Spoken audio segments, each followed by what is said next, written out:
The moment of truth. Let me paint you a picture. You are sitting at your desk. Your to-do list is in front of you. You know exactly what needs to be done. But instead of starting, you open your phone. You check your messages. You scroll. You watch. One video, then another, then another. Time passes. You feel guilty, but you still do not begin. Why?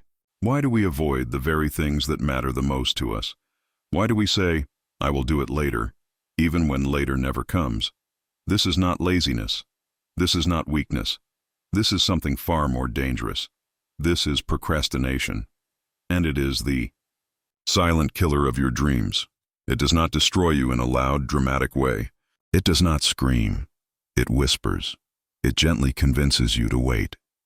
It tells you, tomorrow will be better. It smiles while stealing your future. Today, we end this cycle. Today, you will understand procrastination like never before. And by the time this ends, you will no longer be its prisoner. Section 1. The true face of procrastination. Procrastination is not simply the act of delaying. That is just the surface. Procrastination is your mind's defense mechanism against discomfort. Your brain is wired to protect you from pain, and difficult, uncertain, or overwhelming tasks are interpreted as pain. So what does your brain do? It offers you an escape. Instead of starting that assignment, it suggests watching a video. Instead of finishing that email, it offers you a snack. Instead of facing a fear, it whispers, let us wait until we feel ready. But readiness never comes, because the truth is this, you will never feel ready to do something hard. Readiness is a myth. Progress begins not with readiness, but with decision. Section 2. The cost of delay. Let us talk about the price of procrastination. It is not just about wasted hours. It is about the erosion of self-respect. Every time you tell yourself, I will do it later, and then you do not, you are breaking a promise to yourself. One broken promise seems harmless, but over time, those broken promises pile up. You begin to distrust yourself. You begin to doubt your ability. You begin to believe that maybe, just maybe, you are not capable after all. But that is a lie. You are capable. You always have been. You just need to remember how to act in the face of fear, not run from it. The cost of procrastination is not just time. It is lost dreams. It is untapped potential. It is the slow and quiet death of everything you could have become. Section 3. Why we really procrastinate. Now let us go deeper. Why do we do this? Why do we procrastinate even when we know better? Here are the true reasons. Fear of failure. You do not want to start because you are afraid it will not be good enough. You are afraid of putting in effort and still falling short. So your brain tells you, if I do not try, I cannot fail. But, in reality, not trying is the greatest failure of all. Fear of success. Strange as it may sound, some people fear success. Because success brings attention. It brings expectations. It brings responsibility. And that can be terrifying.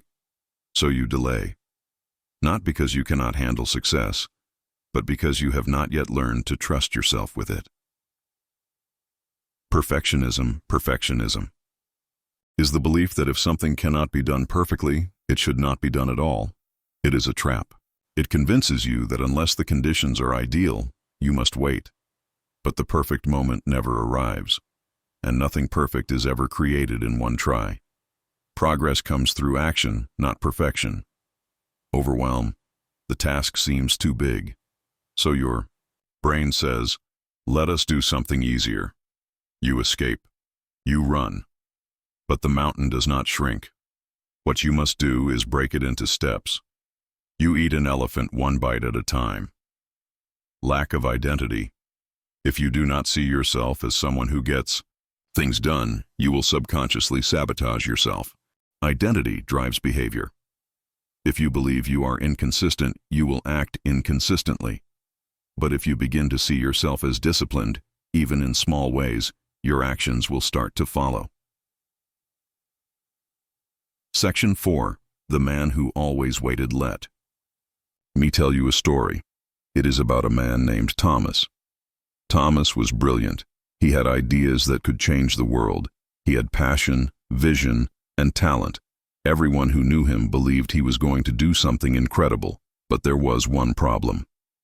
Thomas always waited. When he had a great idea, he said, "I will start next week." When an opportunity came, he said, "Let me think about it."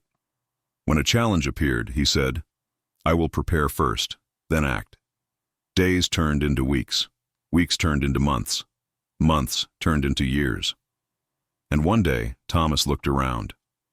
His dreams were still in his notebooks, his ideas still in his mind, but others had passed him. Not because they were smarter, but because they acted. And Thomas finally realized he did not fail because he was not good enough. He failed because he waited too long. Section 5. Types of procrastinators. Not all procrastinators are the same. You may see yourself in one or more of these types. The perfectionist procrastinator. You delay because you want everything to be flawless. You revise endlessly. You hesitate to finish anything. But perfection is the enemy of progress. The overthinker procrastinator. You analyze every option. You think and think, but never act. You confuse planning with doing. Remember, action leads to clarity, not thought alone. The crisis maker procrastinator. You say, "I work better under pressure." So you wait until the last moment. And, though you might finish, it comes with anxiety, stress, and subpar quality. The avoider. Procrastinator. You fear failure. You fear discomfort. So you run. You do other tasks that feel productive, but avoid the real challenge. The dreamer. Procrastinator. You love ideas. You talk about the future. You imagine success, but you do not execute. You live in potential, not in reality. Each of these patterns can be broken, but only when you recognize which one is yours. Section 6. The procrastination loop. Here is how the cycle works. You face a task that feels hard. You feel discomfort. Your brain seeks relief. You choose a distraction. You feel temporary pleasure. Time passes. You remember the task. You feel guilt and anxiety. Your confidence drops. You avoid the task again. This is the procrastination loop. And the more you go through it, the stronger it becomes. The good news, you can break this loop, but it requires one simple word. Action, not perfect action, not massive action, just any action, because momentum is stronger than motivation. Section 7. The tools to break the cycle. You do not need more motivation, you need a system, a toolbox, and the courage to use it. The 5-second rule. When you have the instinct to act on a goal, count 5, 4, 3, 2, 1, and move before your brain talks you out of it. Do not wait. Do not think. Just act. The 2-minute rule. If a task takes less than 2 minutes, do it now. If the task is big, just start the first 2 minutes. You are not committing to finish. Just to begin. Pomodoro technique. Set a timer for 25 minutes. Work with full focus. Then take a 5-minute break. Repeat 4 times, then rest longer. Why does this work? Because it makes work less intimidating. It builds momentum. Time blocking. Do not just make a to-do list. Assign each task a time on your calendar, as if it were a meeting. Protect that time like a promise. The environment. Reset your environment shapes your behavior. Clean your desk. Turn off your phone. Block websites. Make the right choice, the easy one, and the wrong choice, the hard one. Public accountability. Tell someone your plan. Join a challenge. Post your goal online. When others expect you to follow through, you are more likely to do so. Section 8. Discipline over motivation. Motivation is a mood.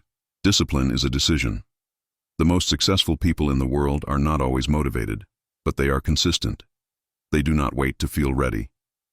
They do it anyway. How do you build discipline? You keep small promises to yourself. You say, I will write 1 paragraph, and you write it. You say, I will walk for 10 minutes, and you walk. Over time, these small acts create a new identity. You begin to see yourself as someone who follows through. Discipline is not harsh. It is loving. It says, I believe in my future self enough to act now. Section 9. Identity transformation. You are not a procrastinator. You are a person who has practiced procrastination, but identity is fluid. It is not fixed. Every action you take is a vote for the kind of person you want to become.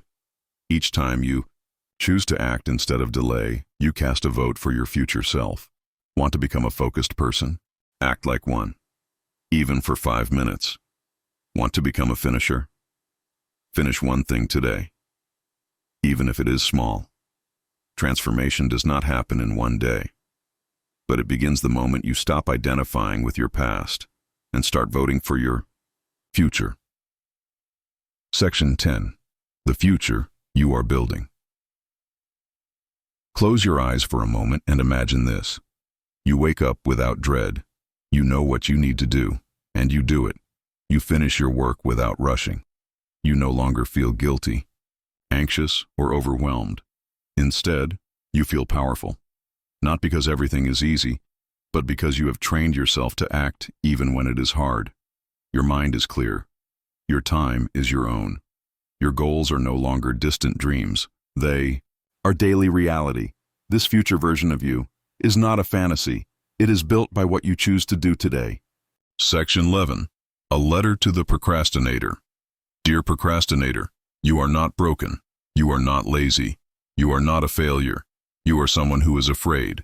You are someone who cares. You are someone who wants to do well and who gets overwhelmed by the weight of that desire. I see you. I know you want to change. You have said it to yourself 1,000 times. I will start tomorrow. But tomorrow is not guaranteed. And deep down, you know that. You are tired of feeling behind. You are tired of disappointing yourself. You are tired of wasting your potential. But you do not have to stay stuck. You do not need to become someone else. You only need to take one small step. Now, write 1 line. Close 1 tab. Stand up and breathe. Begin again. Because the life you want is not waiting for someone else. It is waiting for you. This is your moment. This is not just another video. This is a turning point.